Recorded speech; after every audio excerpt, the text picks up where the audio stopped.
नमस्कार मैत्रिणींनो, मी Madhuri's cooking and लाईफस्टाईलमध्ये तुमच्या सगळ्यांचं खूप खूप स्वागत करते। तर सध्या आपण वाळवण स्पेशल रेसिपीमध्ये साबुदाण्याचे पापड बनवणार आहोत। अगदी दुपटीपेक्षा जास्त फुलणारे, तोंडात टाकल्या जिभेवर विरघळणारे असे मस्त खुसखुशीत साबुदाण्याचे पापड बघणार आहोत। आणि अजून एक त्याचं वैशिष्ट्य विचाराल तर साबुदाणा न भिजवता अवघ्या अर्ध्या तासामध्ये हे पापड आपण बनवणार आहोत। तर तुम्ही बघू शकता पापड अगदी दुपटीपेक्षा जास्त फुललेला आहे आणि अगदी मस्त खुसखुशीत असं झालेला आहे। तर जास्ती वेळ न घालता आता आपण रेसिपीला सुरुवात करूया।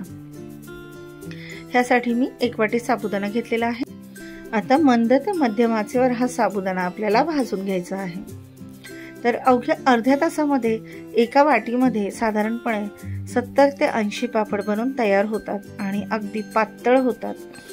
तर हा साबुदाणा मध्यम आचेवर आता आपण भाजून घेणार आहोत। तर ह्या आधीच्या व्हिडिओमध्ये देखील आपण बटाटा साबुदाण्याचे पापड बनवलेले आहेत, ते देखील अगदी चौपट फुलतात।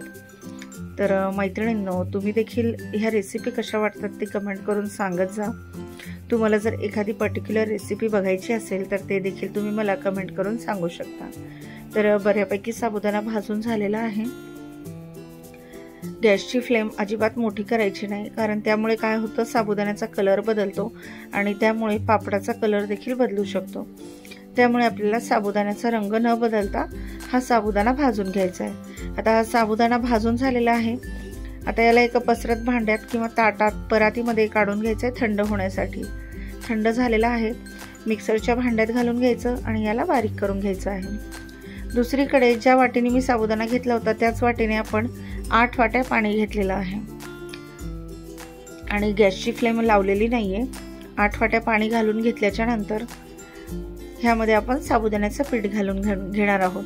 आणि साबुदाण्याचं पीठ चाळण्याची अजिबात गरज नाही, थोडंसं जाडसर जरी असेल तरी काहीच हरकत नाही।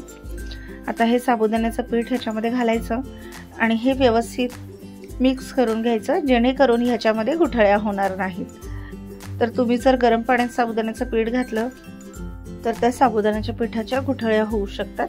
त्यामुळे साबुदाण्याचं पीठ हे थंड पाण्यातच मिक्स करून घ्यायचं आहे। तर तुम्ही बघू शकता पीठ अतिशय व्यवस्थित मस्त असं मिक्स करून घेतलेलं आहे, कुठेही याची गुठळी झालेली दिसत नाही। आता गॅसची फ्लेम ऑन करायची आहे आणि हे असं सारखं ढवळत राहायचं आहे जोपर्यंत हे घट्ट होत नाही आणि याला एक चमक येत नाही तोपर्यंत आपल्याला हे पीठ छान शिजवून घ्यायचं आहे। तर त्यासाठी गॅसची फ्लेम मध्यम ठेवायची आहे, गॅसची फ्लेम मोठी अजिबात करायची नाहीये आणि पळीच्या साह्याने किंवा या बीटरच्या साह्याने हे असं सारखं ढवळत राहायचं आहे। तर साधारणपणे हे पीठ शिजवून घेण्यासाठी मला 25 मिनिट लागलेले आहेत। तर तुम्ही बघू शकता आता याला थोडा दाटसरपणा यायला सुरुवात झालेली आहे।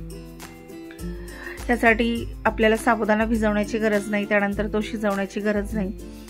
अगदी साबुदाणा न भिजवता तुम्ही लगेचच्या लगेच हे पापड करू शकता, याला उन्हाची देखील गरज नाही। हे पापड तुम्ही फॅनमध्ये देखील सुकवून घेऊ शकता। नंतर एका परातीत किंवा टोपल्यात घालून याला 2 दिवस उन्हात ठेवायचं आहे। तर याला सारखं असं ढवळत राहायचं आहे। आता बऱ्यापैकी दाटसरपणा देखील आलेला आहे आणि याचा कलर देखील थोडासा बदललेला आहे, याला चकाकी यायला सुरुवात झालेली आहे। तर एवढीच फक्त काळजी घ्यायची की जाड बेसचं भांडं घ्यायचं, जेणेकरून हे बेसला लागणार नाही। आता बऱ्यापैकी घट्टसरपणा आलेला आहे। ह्यानंतर आपण साधारणपणे फक्त 5 मिनिटभर याला शिजवून घेणार आहोत। चवीपुरतं मीठ घालायचं, मीठ थोडंसं कमी घालायचं, कारण पापड वाळल्यानंतर हे पापड खारट होऊ शकतात। त्यामुळे मीठ शक्यतो कुठल्याही वाळवण्याच्या पदार्थाला कमी घालायचं। आता आपण ह्याच्यामध्ये चिली फ्लेक्स घालून घेतलेला आहे, बाजारात मिळतं ते देखील तुम्ही घालून घेऊ शकता किंवा 3 ते 4 सुक्या मिरच्या मिक्सरला फक्त पल्स मोडवर फिरवून घ्यायच्या आणि चिली फ्लेक्स तयार होतो। आता आवडीनुसार किंवा चवीनुसार चिली फ्लेक्स घालून घेतल्यानंतर सगळं व्यवस्थित मिक्स करायचं।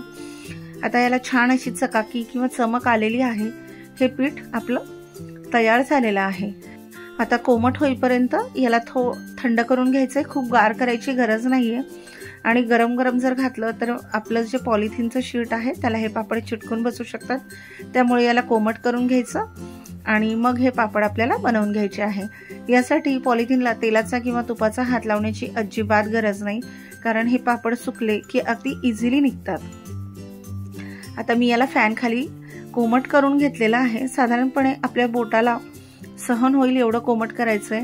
आता जरी हे पीठ तुम्हाला घट्ट वाटत असेल तरी देखील याचे पापड अजिबात जाड होत नाही। खूप पातळ केलं तर पापडाचे तुकडे पडू शकतात, त्यामुळे पीठ खूप पातळ करायचं नाही। असा पापड देखील व्यवस्थित सेट झाला पाहिजे।